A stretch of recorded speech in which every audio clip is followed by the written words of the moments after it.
A gente está vivendo, eu venho falando muito essa semana, e até inclusive na semana passada, porque esse é um assunto extremamente importante, esse drama que a gente vem vivendo, a falta de chuvas e os prejuízos a ela relacionada no campo. E que amanhã vão se traduzir também em problemas sérios e prejuízos na cidade. E uma reflexão acho necessária, que é preciso fazer, eu tinha falado em outro comentário também, é justamente achar maneiras de lidar com esse problema que fujam dos modelos tradicionais. Acho que esse é um ponto interessante. Tem que fugir da abordagem tradicional nesse caso. Tem que ter a abordagem tradicional, tem que ter a prefeitura levando água, tentando suprir a necessidade imediata dos animais, das famílias dos animais, enfim, das propriedades que estão faltando água.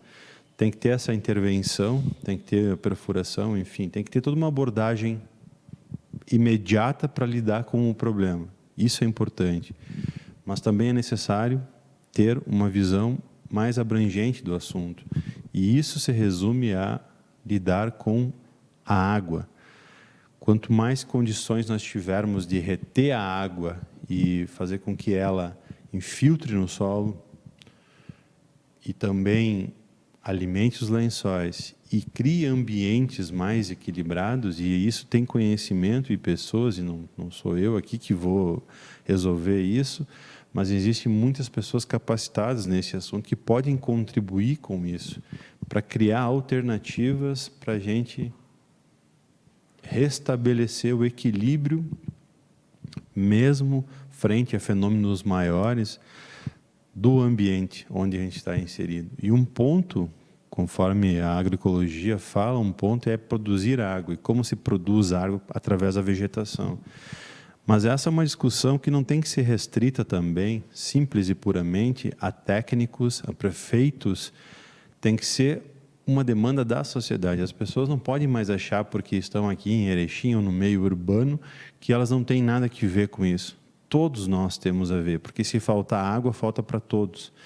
Mesmo que o produtor esteja no campo diretamente ligado lá ao meio ambiente, e uma intervenção direta nesse ambiente, quem vive na cidade também tem responsabilidade com o consumo responsável, com o consumo consciente.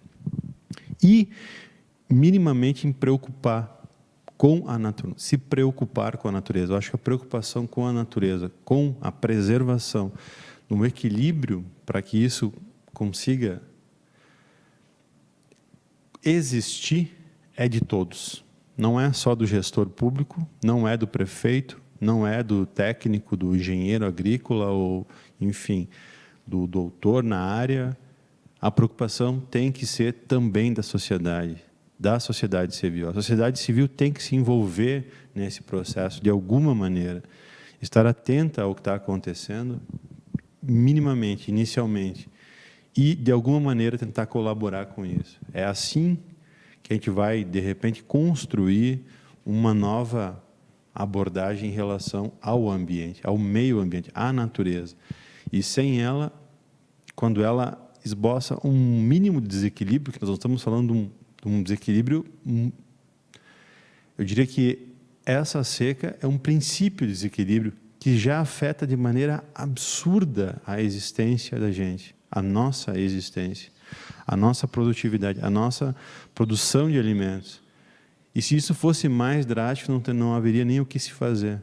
Então, eu diria que esse é um desequilíbrio, por pior que esteja sendo ainda, ele não é um desequilíbrio de grandes desproporções, mas ainda assim consegue ser devastador nos seus efeitos.